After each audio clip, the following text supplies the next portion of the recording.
The unwelcome guest. Commander Ilara Vance watched through the viewport as Nexus Station grew larger against the backdrop of swirling nebula gases. The massive structure resembled a gleaming silver snowflake, each of its 12 spokes housing representatives from different galactic sectors. After 2 decades as Earth's most lethal operative, being assigned as humanity's first ambassador to the Galactic Conclave felt like a cruel joke. Approaching final docking sequence, announced the ship's eye. Station authorities request confirmation of diplomatic credentials. Ilara transmitted the encrypted package. Remind me again why I agreed to this mission. Captain Torres smiled from the pilot's seat. Because Admiral Chen asked nicely. Chen doesn't know how to ask nicely, Ilara muttered, adjusting her simple gray diplomatic uniform. The material felt strange after years in tactical gear. The only familiar weight was the small medallion hidden beneath her collar, standard issue for operatives of her classification, containing tools that definitely weren't on the approved diplomatic equipment list. He also mentioned something about better to send a wolf than a sheep, Torres added. Ilara's lips twitched. Diplomatic Corps wanted to send an actual diplomat, someone with training. And intelligence wanted someone who could survive if things went sideways. Torres countered. You're both. The ship shuddered as docking clamps engaged. The mission brief had been clear. Humanity needed allies, or at least non-enemies. Earth had developed faster than light travel only 8 years ago, shocking the galactic community with their rapid technological advancement. The response had been immediate diplomatic quarantine. Remember, Torres said as they prepared to disembark, intelligence reports suggest at least 3 species of the Conclave consider humans a potential threat. The Kraveri delegation has been particularly vocal. I've read the files, Ilara replied. The Kraveri were a reptilian species with impressive natural armor and a militaristic culture. Their ambassador, War Commander Zex Kulor, had publicly called for human containment. Ilara stepped through the airlock, carrying only a small case containing actual diplomatic materials and several items that appeared innocuous but were anything but. The reception committee consisted of a single blue-skinned alien with 4 arms and an expression that might have been disgust or indigestion. Human Ambassador Vance, the alien said, voice modulator translating its clicks and whistles. I am Under-Secretary Rixel. Follow me to your assigned quarters. No welcoming ceremony. Not even a proper greeting. Ilara had expected cold, but this was glacial. Thank you, Undersecretary, she replied politely. I look forward to meeting the Conclave representatives. They are very busy, Rixel said without turning. The Conclave meets in 3 cycles. You will be notified. As they moved through the station's gleaming corridors, Ilara noticed how other beings shifted away, some making gestures she recognized as warding symbols. Conversations hushed as she passed. The diplomatic briefings hadn't exaggerated the xenophobia. Her quarters were small and plainly furnished, a deliberate slight, she suspected. After Rixel departed, she methodically swept the room for surveillance devices, finding 7. She disabled none of them, but noted their positions. Let them watch. Let them think she didn't know. Ilara arranged her belongings with deliberate precision. A wooden stylus, a physical notebook with handwritten notes, and a small potted plant from Earth. Each had been designed by intelligence to appear harmless while serving specific functions. She activated her secure comm and sent a brief message. Arrived. Reception as expected. Security measures in place. The response came seconds later.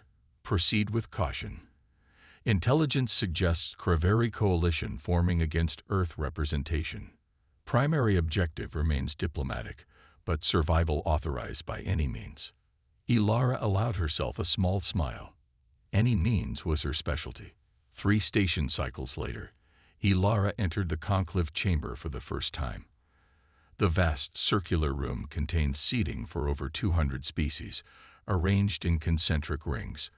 Earth's position was in the outermost ring, as far from the central speaking platform as possible. High Chancellor Vorlin, a tall, willowy being with iridescent skin, called the session to order. Today we recognize the presence of a new observer to the conclave. The human Ilara Vance represents the planet Earth. A wave of murmurs and hisses swept through the chamber. Ilara remained standing, her posture perfect, face impassive. "We trust," Vorlin continued with what might have been a smirk, "that Earth's representative understands her position and will observe proper protocols. For her own well-being." The threat wasn't subtle. Ilara inclined her head slightly. Earth appreciates the opportunity to observe and learn from the conclave's wisdom.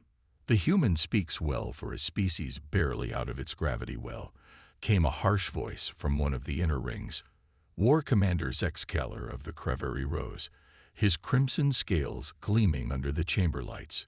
"But pretty words cannot disguise predator instincts. My delegation has studied Earth history. It is written in blood." Ilara maintained her diplomatic smile. "Every spacefaring species has evolved through conflict, War Commander. What defines civilization is moving beyond it," says the representative of a world that advanced from primitive flight to faster-than-light travel in less than 2 centuries, Zexcaler countered.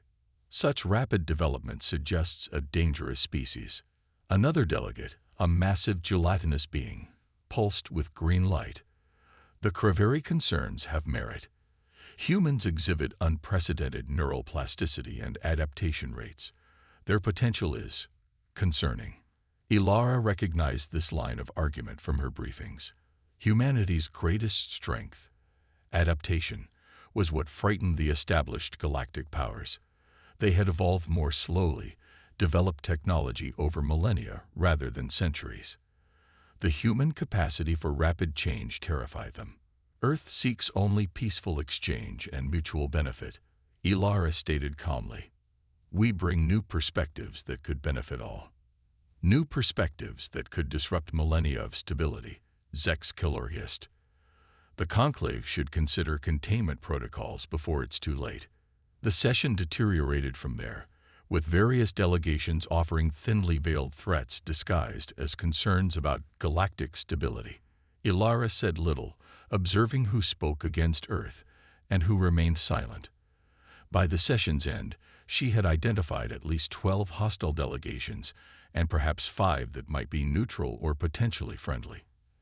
As she returned to her quarters, Ilara noticed 3 Creverie warriors in a side corridor, watching her. They made no attempt to hide their hostility, one drawing a talon across his throat in a gesture that transcended species barriers. Ilara nodded politely and continued walking.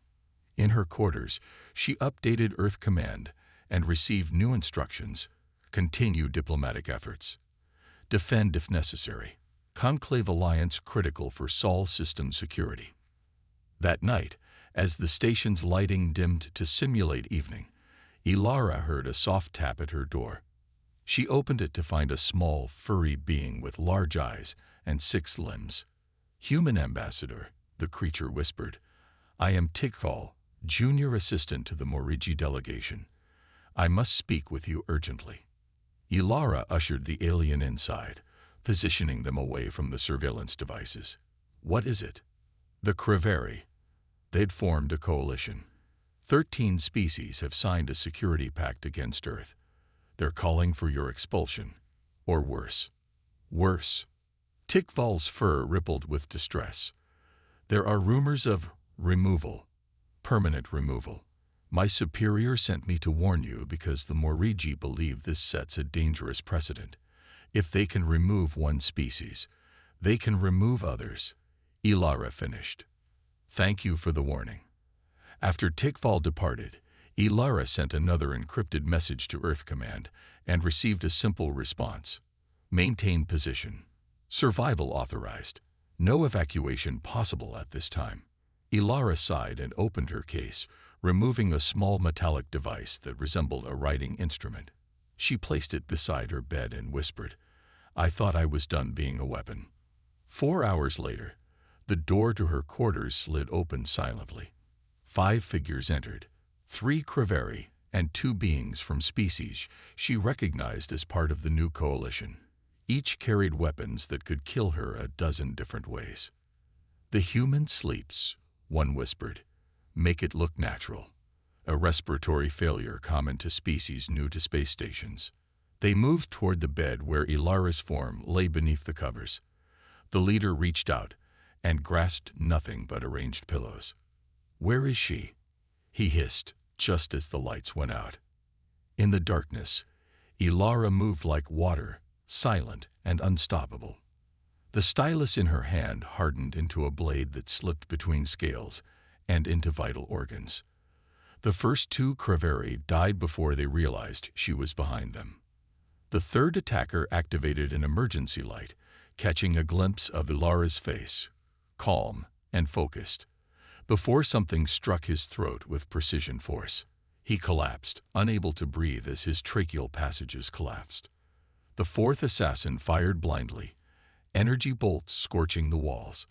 Ilara's medallion, now a compact throwing weapon, struck his temple with calculated force, severing key neural connections. The last attacker, a bulky creature with natural armor, backed against the wall.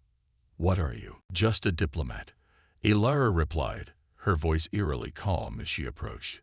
"Doing what diplomats do best, communicating." The next morning, Ilara attended the conclave session as scheduled. She noticed 5 empty seats in the delegations that had formed the coalition against Earth. War Commander Zex Kalor appeared agitated, his scales pale with what might have been fear. When it was her turn to speak, Ilara rose and addressed the chamber. "Distinguished representatives, Earth proposes a cultural exchange initiative to foster better understanding between our worlds. After all," she said, looking directly at Zex Kalor, "misunderstandings can have such unfortunate consequences."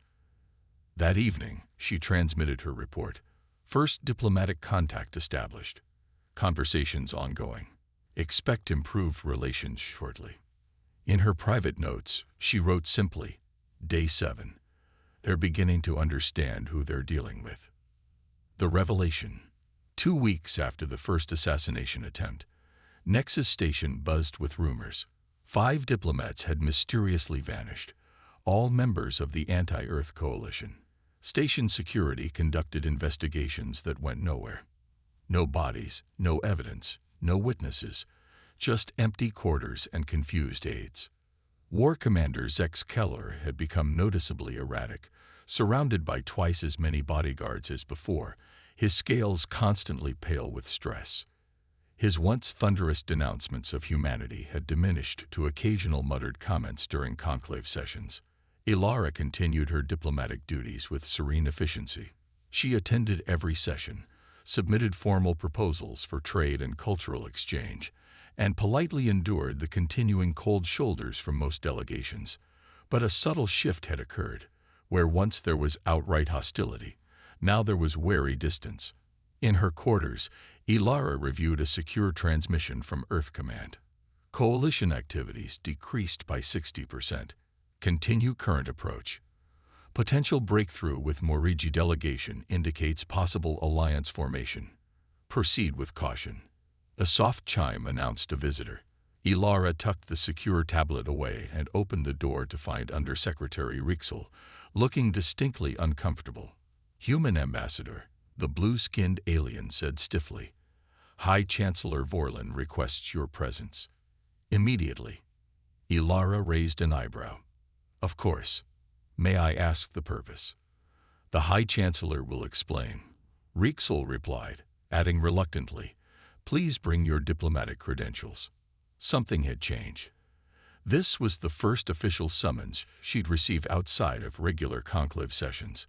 Ilara collected her credential chip and followed Rixel through corridors she hadn't been permitted to access before. They arrived at an ornate door guarded by 4 security officers of different species.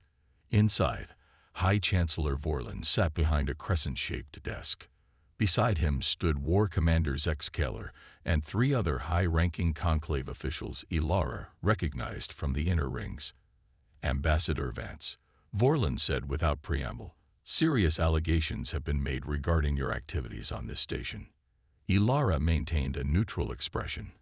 I'm not aware of any actions contrary to diplomatic protocols, Chancellor. Zex Killor slammed a clawed hand on the desk.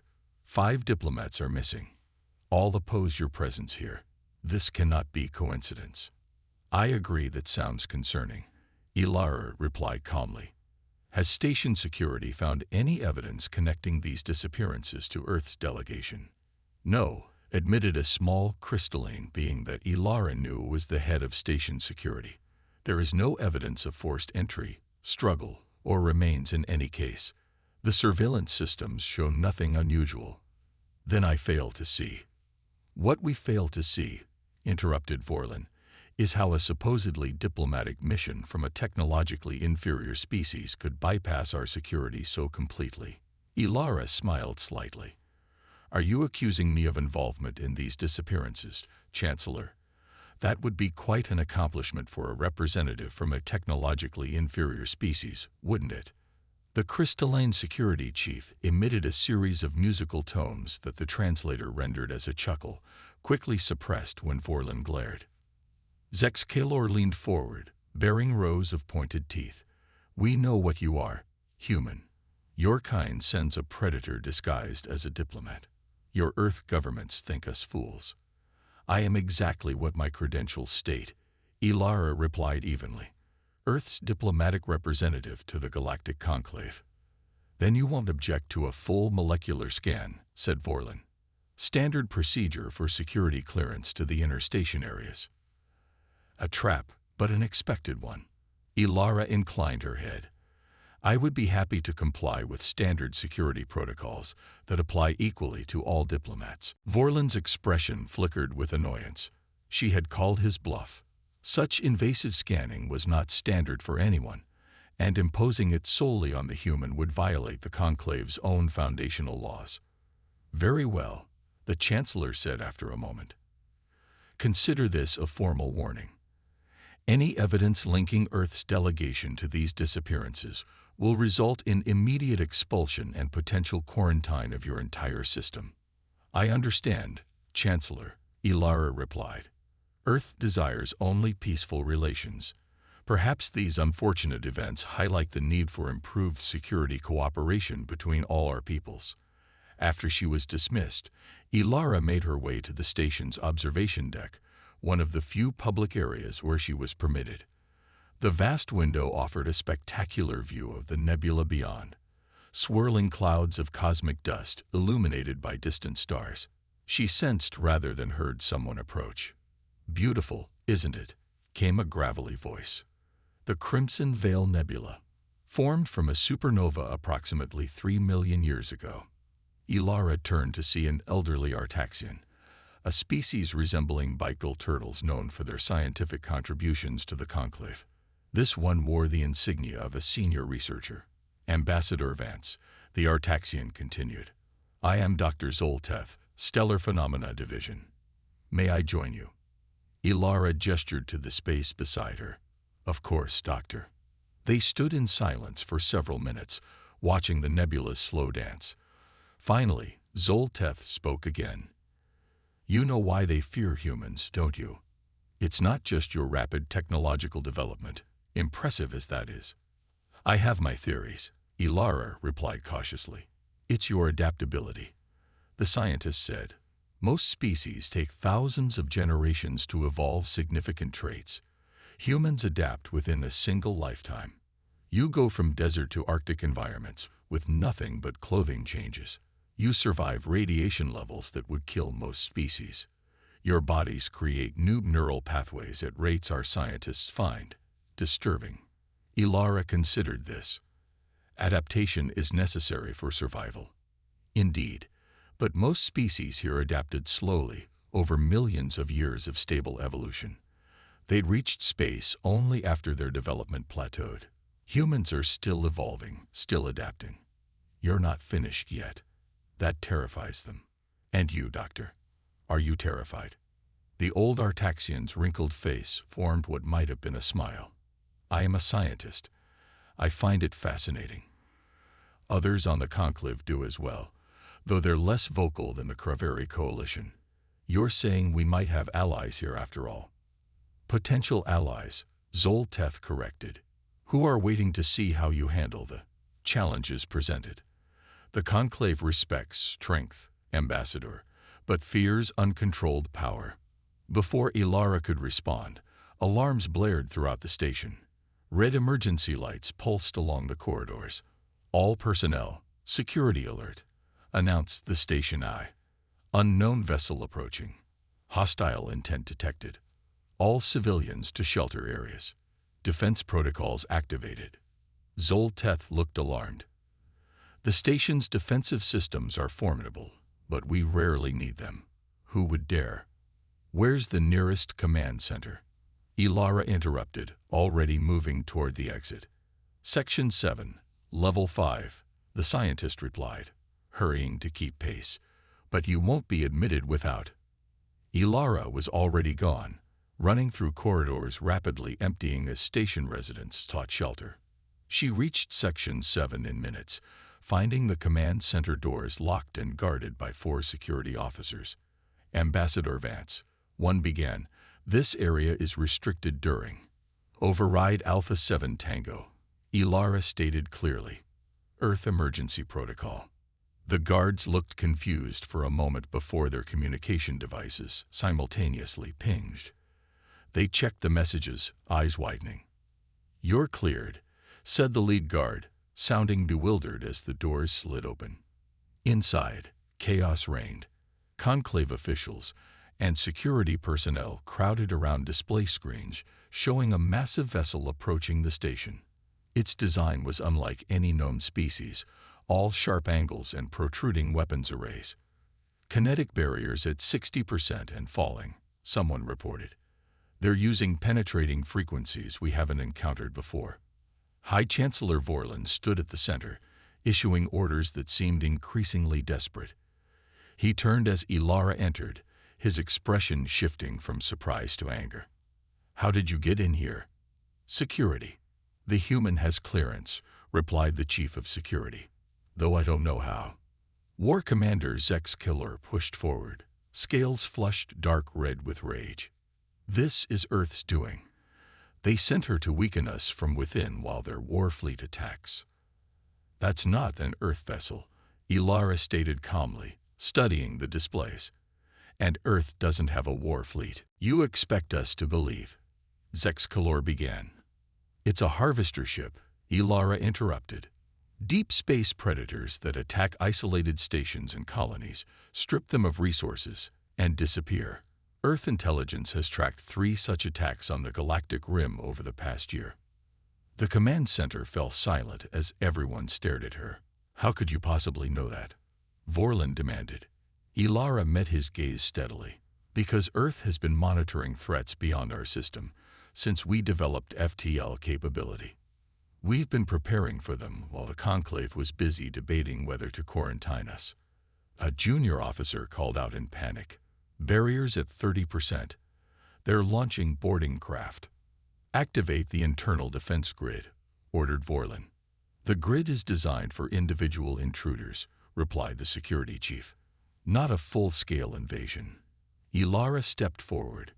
"Chancellor, I can help, but I need your authorization to access station systems." "Absolutely not," Zex Killer hissed. "This is a trick." Another explosion rocked the station. "Barriers at 15%, reported an officer. "Breach imminent in sections 3 through 8. Vorlin hesitated, then nodded sharply. "Do what you can, Ambassador." Ilara moved to the central console and began entering commands, her fingers flying over the unfamiliar interface. "I need to reconfigure your defense grid to create channeling barriers. We can't stop them from boarding, but we can control where they go." "To what end?" asked the security chief. "To lead them into a trap," Ilara replied, continuing to work. "I'm going to need a direct line to my ship." Within minutes, Ilara had established contact with Captain Torres, still docked at the station's outermost ring. "Activate Protocol Omega," she ordered. "Authorization Vance, Echo 97. "Acknowledged," Torres replied. "Deploying countermeasures in 3 minutes." The first breaches occurred exactly where Ilara had predicted. Station security footage showed armored figures pouring into the corridors, 8-limbed creatures with exoskeletal armor and weapons that fired streams of plasma.